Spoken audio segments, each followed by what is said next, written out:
கோவை குப்பனூர் பகுதியில் ஊருக்குள் புகுந்த காட்டு யானைகளை பொதுமக்களும் வனத்துறையினரும் இணைந்து காட்டிற்குள் விரட்டி அடித்துள்ளனர். அந்த காட்சிகளை நாம் பார்த்துக் கொண்டிருக்கிறோம். மேலும் விவரங்களை எமது செய்தியாளர் கார்த்திக் வழங்கிட கேட்கலாம். கார்த்திக், என்ன நடந்தது? முழு விவரங்களை பதிவு பண்ணுங்க.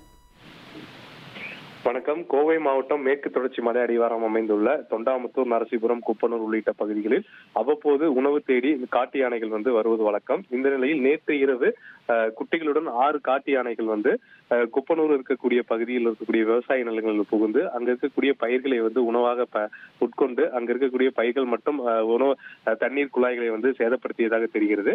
இந்த சூழல்ல நேற்று உடனே அங்க இருக்கக்கூடிய தோட்டத்துக்காரர்கள் மற்றும் பொதுமக்கள் இணைந்து யானையை அவங்க தோட்டத்திலிருந்து வெளியே விரட்டியிருக்கார்கள்.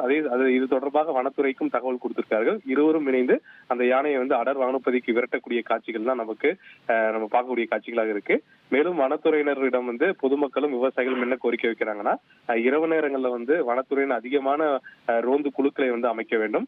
இவ்வாறு வனத்திலிருந்து வரக்கூடிய காட்டு யானைகள் பயிரை சேதப்படுத்துவதை தாண்டி குழாய்கள் மற்றும் விவசாய பொருட்களை சேதப்படுத்துவது மிகப்பெரிய நஷ்டத்தை ஏற்படுத்துதுன்னு சொல்லிட்டு அவங்க தரப்புல ஒரு குற்றச்சாட்டு வச்சிருக்காங்க. மேலும் வனத்துறையினர் குழுக்களை அதிக அளவுல கொண்டு வரும் என்ற கோரிக்கையும் வச்சிருக்காங்க. இந்த சூழல்ல தான் நேற்று இரவு புகுந்த காட்டு யானையுடைய வீடியோ தற்போது சமூக வலைதளங்கள்ல வேகமாக பரவி வருகிறது. விவரங்களுக்கு நன்றி கார்த்திக்.